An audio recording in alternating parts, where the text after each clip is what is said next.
Welcome to a special program, Man of Peace. Nobel laureate ElBaradei speaks. He joins us today from Vienna, where he was the Director General of the International Atomic Energy Agency, and later he was Vice President of Egypt. He won the Nobel Peace Prize in 2005, and he has constantly worked in all his life for world peace and prosperity. Whether it is in the IAEA or later, even after his leaving the IAEA, he has been dedicating his life to a world without nuclear weapons and use of atoms for peace. In the last 20 years or so, I have learned to turn to him if there are game-changing developments in the world. We talked last year when we talked about that situation at that time. Since then, there have been even more game-changing developments in the world. So I'm turning to him again for his wisdom and his guidance to decode what the global situation is. Welcome, Dr. ElBaradei.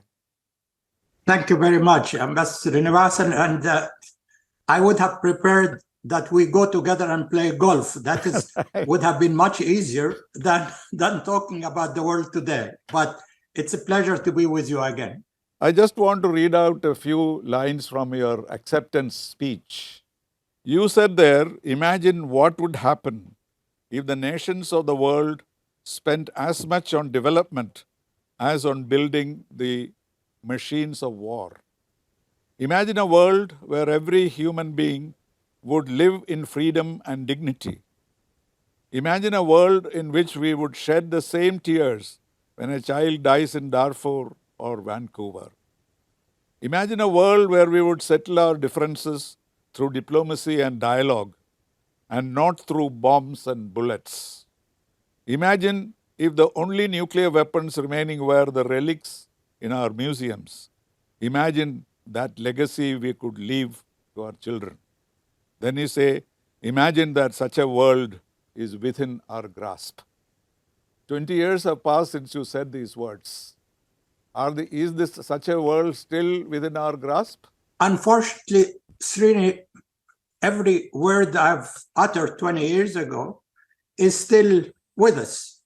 I don't think we have made any progress. I would say even we regressed quite a bit on every issue, which we mentioned, in terms of peaceful settlement of disputes, in terms of the arms race, in terms of existential threats like climate change, in terms of the frantic race to modernize nuclear arsenals. We are, I think, in a situation I haven't seen in my long life, I should say. At least even during that Cold War, there was some predictability. One would have understood what the other side would do. Right now, it's like a free for all. My worry is that the feeling now that you can get away with murder. International law, which I spent many years studying, is almost non-existent right now. And I don't know where, other than being depressed, I think we need to discuss how we move forward, because this situation clearly unsustainable, and it's dangerous, it's shameful, in fact, to leave that kind of world to our younger generations. I keep reminding myself that maybe I'm a bit pessimistic because I'm getting old, but it is not. I talk to young people, I talk to everybody from every walk of life, and the feeling is angst, as they say, and more than angst, the feeling that we are in a way doomed if we haven't changed course. And I would be happy, Srini, to talk with you some of the issues we need to work on. I believe, the major issue, frankly, which we see today is inequity. Inequity between the North and the South, clearly, inequity even within societies, and the lack of trust. I mean, we are at a time when we only have one path to follow, which is international cooperation. I don't see any other way to solve any of our problems except through cooperation. The idea that we isolate China, that we de-risk India, that that the South is unhappy with NATO, all this, that is, nobody right now can win a war, a nuclear war. It's clear. The G20 declaration and lots of talks about that Russia was not condemned. And if this is a victory, this has an impact on a war that's going in Europe for a year and a half, a war, full-fledged war in Europe, out of all places, and between two major nuclear weapon states, one directly and one indirectly. And nobody is talking about the obvious, which is a ceasefire at least and a dialogue. The UN is completely irrelevant. I hear Antonio Guterres last week saying, I have zero power. And all I have is I can raise my voice. Well, that doesn't give you really a great sense of assurance, a great sense of satisfaction. I mean, I think at least there are few things we need to do. We need to completely overhaul the multilateralism. Multilateralism is now at its lowest ebb. We need to change the rules. We need to change the procedure. The financial system, which many talks about, is as morally bankrupt. We need to change the Security Council clearly, both in terms of authority. You cannot just have the situation when you have a war and then Russia could easily veto, whatever, even a ceasefire. You cannot have a Security Council when a country like India, which is, 1/7 of the world population, is not a permanent member. We need to change the content. We need to change the procedure. We need to have a multilateral system that is adaptable for the 21st century. We need to agree at least on whether we have a democracy or autocracy. We need to save the planet. We need to spend enough money to save our planet and the climate change. Yesterday was the International Day for the total elimination of nuclear weapons. Right. And I look at it, and a lot of rhetoric. Everybody is writing a tweet or making a statement that we need to move to a world free from nuclear weapons. Who will move is the question. No, the paralysis of the UN that you just referred to is on account of a peculiar system where an aggressor can veto. In fact, that was not imagined at that time, that any permanent member will wage a war against a non-permanent member and veto everything. At that time, I believe there was some discussion that if such a thing happens, what will you do? And that permanent member should be excluded from voting. Some kind of a discussion took place. And then they said, Correct. We are responsible for world peace. Do you think we will attack anybody? And that is why that was not included. Now the main problem is nothing can pass from the Security Council because the affected person, the aggressor himself has the veto. Isn't that a fundamental problem? It is a fundamental problem. I mean, under the charter, if you are a party to a dispute, you cannot vote, but that is only with regard to Chapter 6 and not Chapter 7, which is basically when you have an armed conflict. Yeah. This is a major flaw. I mean, the whole world is paralyzed because it just happened that you can, if you are a permanent member, you can have the cake and eat it, as they say. You can launch a war and you can block the Security Council. And if you have the Security Council is the only body responsible for the maintenance of international peace and security. When it comes to peace and security, it is the Security Council. This is the whole system is based on you have a central body that has to deal with peace and security. And that body right now is completely dysfunctional because, as you mentioned, because of structural issues, because of representational issues, and we have to come up to the plate and understand that nobody is winning from that situation. You saw the developing countries. You saw the developing countries' attitude to the Ukrainian war. There is, basically the message, I see it between the lines, it is not our war. It affects the whole world, even if the war is far away. It does affect the whole world, Srini. But if you talk to some of the developing countries, you will hear, where was the rule of law in Iraq? Where was the rule of law in Afghanistan, in Vietnam? I mean, it's, again, it touches on a much more deeper sense of inequity, unfairness, that, there are some rules for the goose and some other rules for the ganders, and so we need to take a global approach, a global look. How can we live together in the 21st century? Mohamed, how do you see the G20 in Delhi? In fact, we try to do that, bring the two sides together. We managed to get a consensus.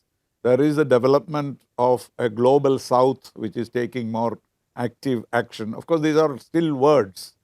But is there any possibility of G20 acting like the Security Council? Because it's better represented. There is no veto. Everybody is present, whoever is significant enough.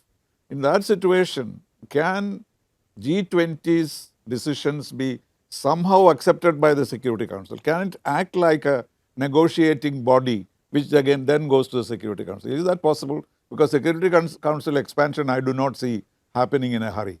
So can we have a machinery which is slightly different, G20 dealing with these issues, and then going to the Security Council with a consensus? Is that possible? Few things, Srini. One, that would really be an ad hoc mechanism to compensate for the failure of the UN. Yeah, right. Security Council, UN. Secondly, I think what you have in the G20, the problem you will face is the same problem you will face in the Security Council. You have to get China, Russia, and the US, I mean, at least this big, to agree on the way forward. And of course, you as a representative of the South, making sure also you have the entire South behind you, which is also require a lot of work. But it could be at least an ad hoc forum for getting us out of the mess we have, and then maybe it's much more relaxed. It's than the Security Council. It doesn't have the structure of the Security Council. But then make sure also, Srini, that the G20 is perceived by the South, that it represents really their interest, and it is not just the rich 20. African Union is a member now. That is something that... Yeah, but I know. But that is, I mean, people need to see that on the ground, frankly. I mean, as you said, there was a lot of good words. There's a lot of rhetoric, but people need to see the impact. Change of the financial system, need to see that some of the wars going on,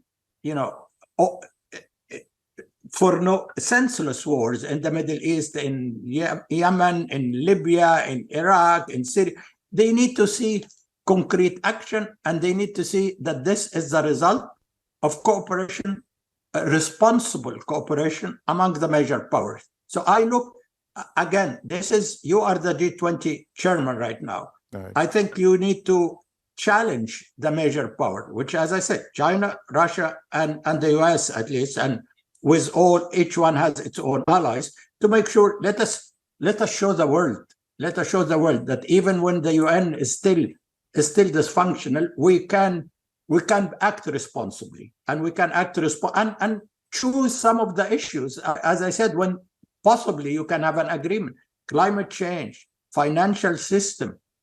Some move on nuclear arms race. Create some forum for mediation on the Russian-Ukraine war. This is, the people who are paying the price, other than the Ukrainian and the Russian, are all the developing countries where they cannot. The food is becoming short, expensive. So there is a lot you can do. I think, frankly, this is a historic opportunity for you, India, to show A, that you really care about the global order, B, that you're still committed to the Gandhi's principle of nonviolence, that C, you are ready to listen to both represent the South, but also ready to listen to the major powers. Well, and you are a major Russia power and China are in the South now, aren't they? Even Russia and China are in the global South, they consider themselves to be. So in which case, it is quite possible that the West could also join a consensus of the South. That is probably the ideal situation, I think. We all live in the same planet, and we all need to save our planet and to save ourselves. Our priorities are different. Objectives sometimes are different, but I think we share the same objective, that we need to leave a world for our children that is safer, that is human dignity. What are the salient points that you think will work in the favor of humanity in the future? Climate change, we don't know. Artificial intelligence, as you yourself said, is considered to be a threat. So what is it that, of course, UN expansion, Security Council expansion is one solution, but that is not going to happen. So where do you find this glimmer of hope for the world? I find a glimmer of hope in the young people, Srini, your children and my children, that do not share our views on many issues, that they would like to live in equity, in dignity, in peace. So I'm hoping that, of course, the law of nature, they will take over soon, but we have a responsibility to deliver to them a world that is sustainable. And speaking of the younger generation, I remember you also said in your speech that your children and my children are not wedded to any particular geographical, religious, or any kind of commitment. They see the world differently than we do. Is that a reality? Is it going to help because they are not narrow-minded nationalism or religion, etc.? We don't see in our children because they see the world as a free, the atmosphere to work. Is that the hope that you are speaking about? And I know about same with your children. They don't really care about color, race, religion, ethnicity. Exactly. For them, it is people. For them, it is friends. I see a lot, Srini, of discrimination. I see a lot of nationalism, and this is something I should say. I mean, what I see sometimes coming out of India is not really great. Secularism, the feeling that, equity is really a very important message, should go out from everywhere. We need to invest in education. We need to invest in people to be exposed. The social media, of course, has been helping a lot on that. I mean, everybody knows that what it looks like on the other side of the fence, and that's helping. Forget about all the disinformation coming out of the social media, but the social media, I think, in my experience, is helping a lot of the young generation to understand that at the end of the day, we are one and the same. No, absolutely zero difference. Still, we have terrorist problems. We have problems with, groups in Canada working against India, creating terrorist problems and, creating a kind of situation where bilateral relations have been affected between India and Canada. Do you have a comment to make on that? I hope that this whole issue of terrorism is dealt with in a more objective way. Of course, the due process should take precedent, but we need to, in addition, in addition to dealing with symptoms of terrorism, we need to deal with the causes of terrorism. We have a lot of terrorism in the Middle East, as you know, but we need to understand why this is happening. I hope this issue between India and Canada would be resolved in accordance with the law, in accordance with due process. And as I said, I don't really know the details, but it doesn't help us, to see two democracies, India and Canada, getting into this kind of situation. It doesn't help anybody. So that is a separate issue rather than the iniquity that we are talking about, isn't it? So yeah, the government of Canada has a responsibility to restrain it instead of saying that we cannot help because this is freedom of expression. I was very, in fact, proud to see how the Indians are providing the vehicle for development in Canada in many ways, Right. And I hope to see that restored. Yeah.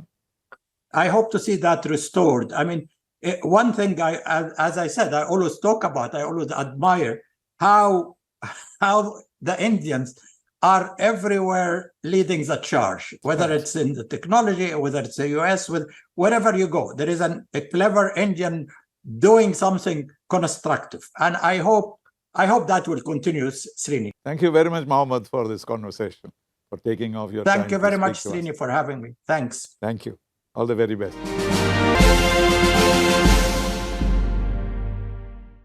That brings us to the conclusion of the special program, Man of Peace, Nobel laureate ElBaradei Speaks. We dealt with a number of international issues and came to the conclusion that we have much more to do, all regions. And he particularly stressed the role of India in dealing with many issues in the world. Thank you for watching this special program.